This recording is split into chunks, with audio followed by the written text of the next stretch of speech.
Welcome to QA Q&A. I am your host Shweta, and in today's episode we'll be having an insightful discussion on usability testing with our guest Ajay Balamurugadas, Senior Director QE at G-Span Technologies. Ajay 184F, as he's known in the testing industry, is a software tester, mentor, presenter, and workshop leader. Ajay started testing desktop apps and soon moved on to web and mobile applications. His journey was boosted by co founding Weekend Testing, Testing Maniac, and collaboration with the Test Tribe community. He's the author of several short books which are popular with other testers for their practical and ready to use tips. Ajay is also the recipient of several awards, mainly known as the best speaker in the conference. Welcome to the show, Ajay. Hello, Shweta, and hello, everyone. Thank you for having me here. It's a pleasure to have you. How have you been doing? Good, on time, and super excited for what's in store. So that's certainly a good start. Yes. Okay, so with that, let's dive into our first question. How would you define usability and state some of its principles?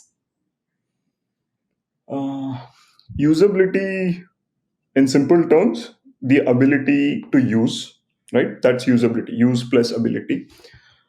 It is one of the quality attributes, right? Like we all know that functionality, performance, scalability, and all of that. So usability is one such quality criterion, which is so important and unfortunately sometimes neglected. So if I were to define usability, I would say the ease of doing things, how easy it is to do things. And if you talk about principles, I can recollect Jacob Nielsen's 10 principles, wherein he says, can you, how quickly you can learn about the system, how easy it is to learn, do you prevent the user from making errors, and even if the user is about to make an error, do you give them hints that, hey, you know what, this is what we need, you're typing this, and things like that. Do you let the user know about the state of the system? Many a times Mhm. we keep hearing things like, I press the button, I tap the button, and I don't know what happened. So the user is unaware of the system state, which is one of the key principles that, hey, keep the user informed of what the system is trying to do. And if there is a delay, show a progress bar, right? So that way, there are multiple principles. So to summarize, maybe we can focus on, say, learnability, memorability, and then error prevention, and then finally in terms of you can also talk about how easy, or once you have learned it, how efficient can you be. So Hmm. efficiency, so these are some of the principles, I would say. Okay, thank you. And usability is also often associated with the terms UX and UI. Can you elaborate on those lines? So UI is user interface, all your buttons, toggles, switches, drop downs, all sliders and all of that. The UI elements form the UI part, the user interface part. And the UX is user experience. How do you feel completing a certain task, right? And Hmm. where does usability come in is in in the book, The Design of Everyday Things. I read a wonderful line.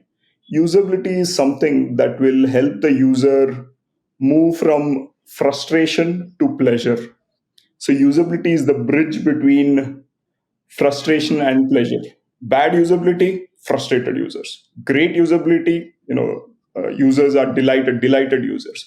So when people say, hey, usability, UI, UX, everything is the same, it's not. UI is what you see. User experience is how you feel. Usability is how easily you can interact with these elements. So there is a big difference. They are, you can say that they are different components. They are interrelated, to give you the final delight for the user. You interact with the UI elements. How easily can you interact? That is defined by usability. And the overall experience, that is user experience. So there are three different terms and yet interrelated.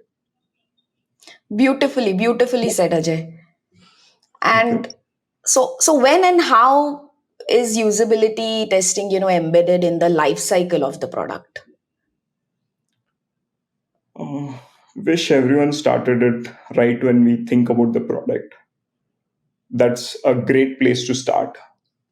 Unfortunately, many times people say usability is easy, right? It's just some buttons, some color, some clicks here and there. We can do after later. If people complain, then we can think about it. But it's not that. Usability, just like any other quality criteria, performance, security, you need to start thinking right from the word go, right from when you have thought about that product. Why? It because usability is, as I mentioned earlier, usability is not just the screen.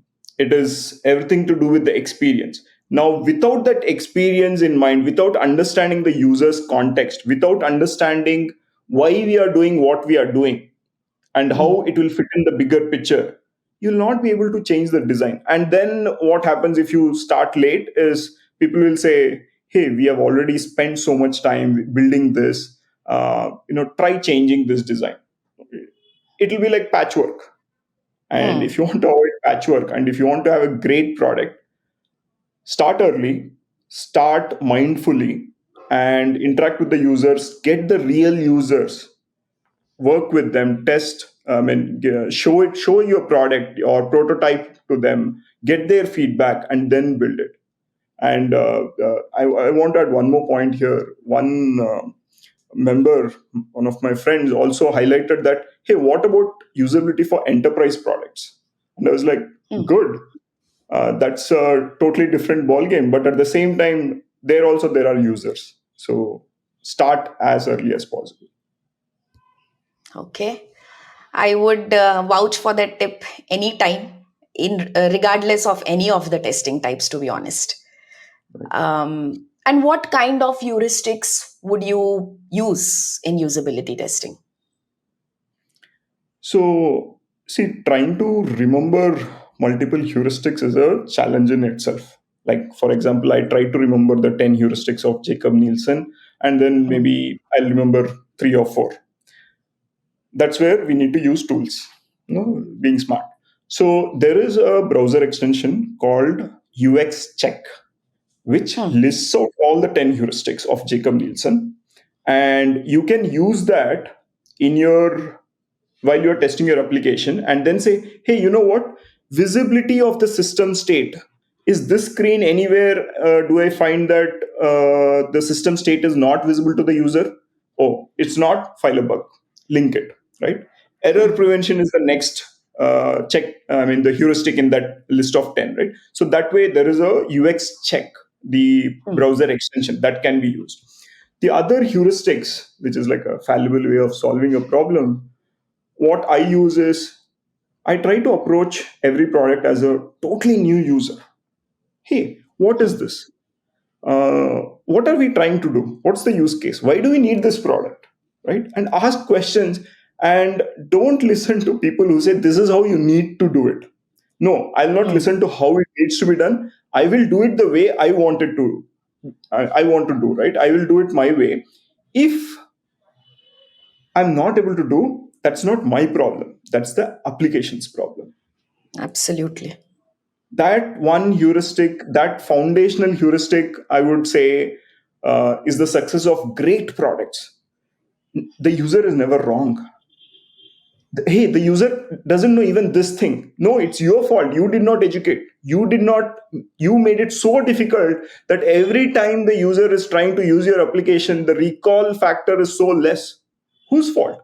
It's always the app's fault. As Jonathan Cole says in his book, Testing Mobile Apps, he says it's always the app's fault. And I can relate it to the usability. It's always the application's fault.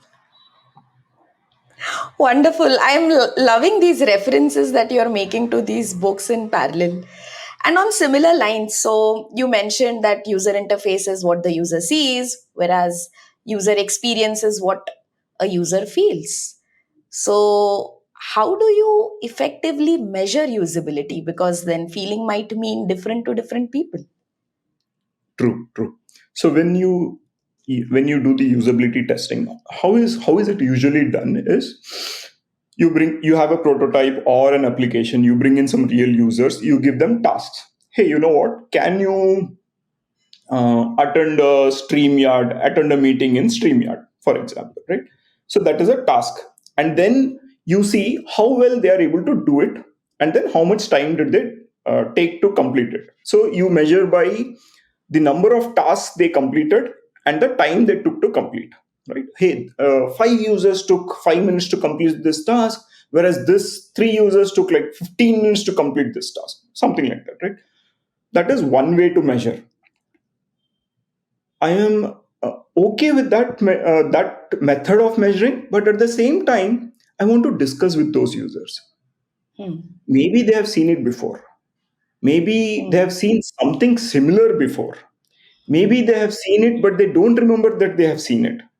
Maybe Hmm. this screen primed them, and then they remembered something, right? So so when you interviewed them, like, are they the right users, they would have filled a questionnaire or answered your questions, and they would said, oh, I've never used a streaming app like, StreamYard. And you will say, oh, this user is a beginner, and this beginner user took 5 minutes. That's how you will judge and say, oh, beginner Hmm. users can complete in 5 minutes, and so we are good with this product and all of that. But unless you discuss, it will be very difficult to understand their thought process. And many a Hmm. times, people are unable to express their thoughts in written or oral form unless you probe them well. And Hmm. thereby, can you measure ideas? Can you measure love? No. Can you measure feelings? No. And thereby, usability testing is also, I mean, the measure of usability is also, I feel, very difficult, but not impossible. Build on it, build on those qualitative measures. Again, I would say a very useful tip for the audience where you are saying go and further probe the usability test results that you have found out. Probably the samples are different, the True. environment is different, right? So again, that is such a brilliant tip. Thank you. And what would be some myths in usability? Someone has done a great job. They have a website called uxmyths.com, Oh, okay. and close to 34 myths listed there. Okay. So while everyone can go there and read, let me list out or highlight two or three usual myths which I had in my mind before going through that website. Is usability testing is so easy. Okay. Uh, Testing is anyone so may tell easy, you, isn't it? right? Testing is easy, and in that, automation is difficult, and then functional is easy, usability is easiest. Right? So it's Okay. not. Uh, that is one myth, for the simple reason that you are not able to maybe put out in numbers the feeling part, the usability part, and all of that. That is one. The other thing is, if you have a great UI, Hmm. 90% of your work is done. It's not, Hmm. because we Hmm. saw UI, UX, usability, or rather UI, usability, and then UX, right? So Hmm. these three things, right? So, and this can be done only by designers. No, anyone with an attention to detail, right, with Hmm. a keen eye for details, anyone who has empathy, anyone who Hmm. can understand the pain points of the user, and anyone who is really interested in it can do it.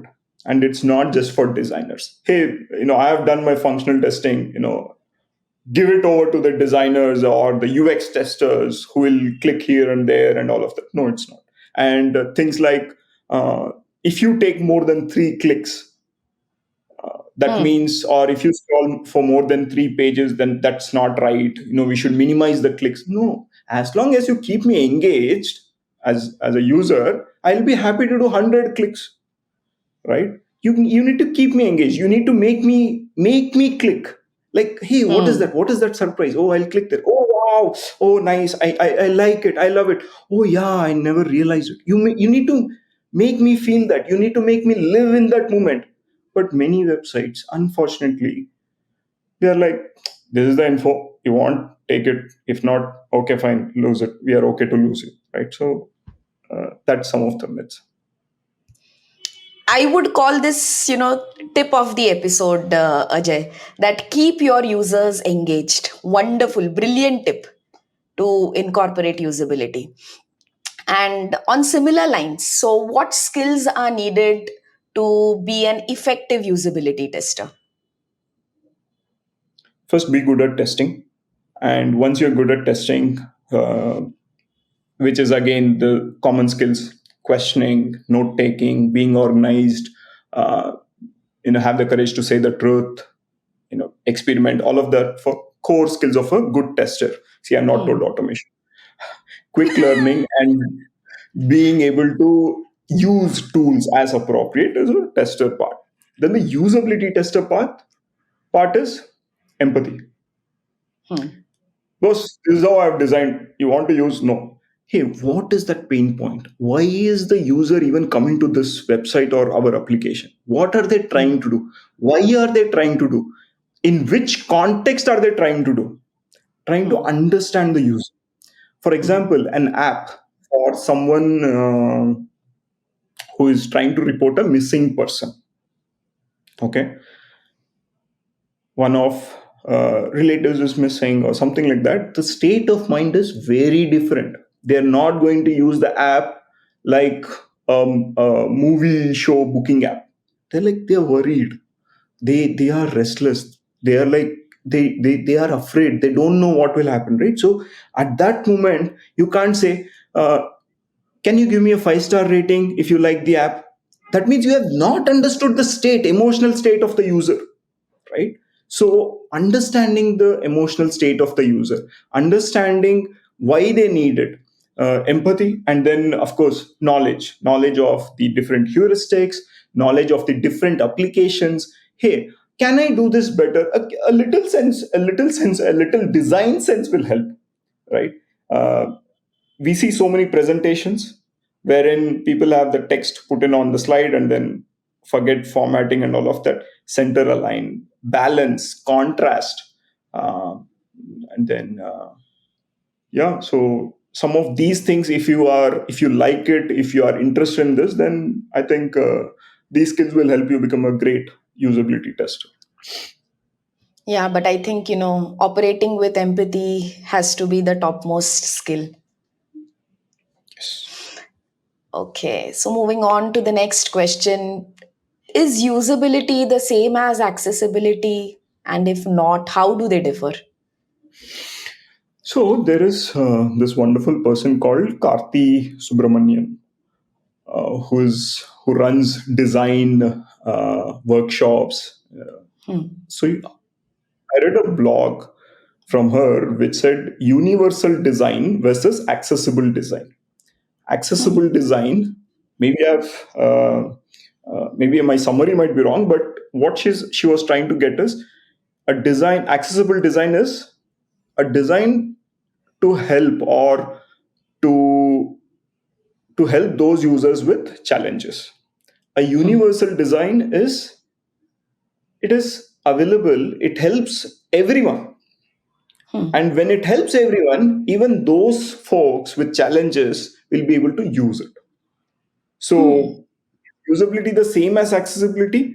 See, accessibility is a quality criteria to design products or to build products in a way that people with challenges are able to use it. But if you design products which is usable by everyone and anyone, then this accessible folks, or the folks that who need accessibility features the most, they form a subset of the entire set of users, right? Hmm. So it is different. At same time, they are related as well, right? You build for every Agreed. kind of user, right? So that way.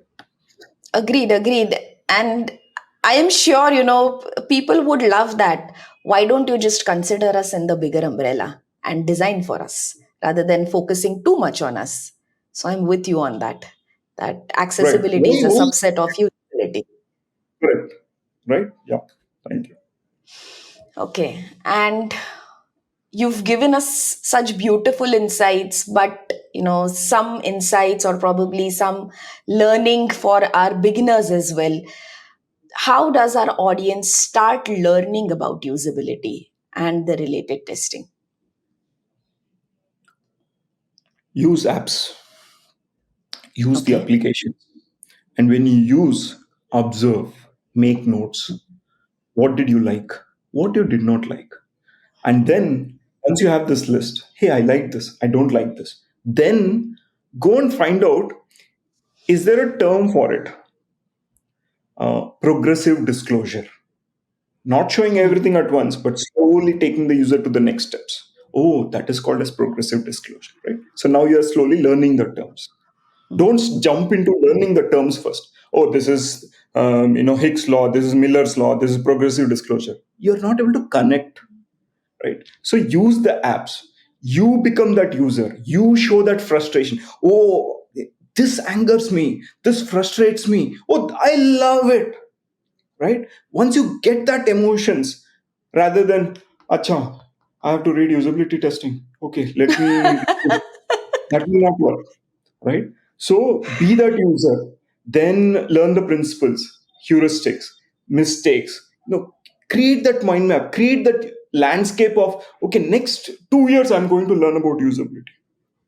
Get a mentor, get a workshop, attend a workshop, get a course, like the three days, right? Anywhere you get good knowledge, grasp it. But then again, go ahead and apply it. And it applies not just for usability, right? For anything. If you are a good learner, if you know how to learn, if you learn how to learn, you can learn Hmm. anything. Usability, one more topic. Right. So that was actually that's similar to my last question, and which would be, what would be your three top tips for aspiring testers in the community? Aspiring testers, one part of the brain says, here is James' letter to the new tester. Here is Pradeep Soundarajan's blog where it says 100 questions in 20 minutes. There is 20 days of syllabus for created by me and Rahul. All this one side, right? Like we have already written about that. The other side says, okay, if I were to start my testing journey today, what would I want? Hmm. I need, there is a lot of resources. One thing that will help me a lot is, folks, practice. Hmm. Practice testing. Okay, Ajay, I practice testing, but I don't get feedback. I don't know how to ask for feedback. I don't know if I'm doing well or not. So you need Hmm. an accountability partner. Hmm. Where do I find accountability partner? I don't know anyone outside my testing. Testing teams in the company. That's biggest mistake. Work with communities, Hmm. right? And fourth, learn to break rules, just like I broke now. Shweta asked for three, I broke it. Right. So learn to break rules, and then you will see, then you will see what is possible and what is not. What is the limit? Don't limit yourself. Go ahead. And once you do this practice, you have a accountability partner and you're part of communities, your network grows, and then you start breaking rules, you know what to do and what not to do. There is no checklist that will say, no, do this, you will get 18% hike in 1 year. No, there's no checklist. And so it's all about context. Okay, okay, interesting. So, from learning about usability to breaking rules, we've come to the end of this episode of QA Q&A, and thank you everybody for joining us. We hope you enjoyed our discussion about usability testing, and we are extremely grateful to Ajay for sharing their expertise and insights with us. And I hope you were able to take away some valuable insights. We appreciate your support and feedback. And if you have any questions, don't forget to mention your queries below the video, and we'll try to best answer everyone. And for more QA content, don't forget to follow us on Twitter, LinkedIn, and Instagram. We look forward to hearing from you and bringing you more engaging and insightful content on quality and testing in the future. Thanks for tuning in, and we'll see you next week on QA Q&A.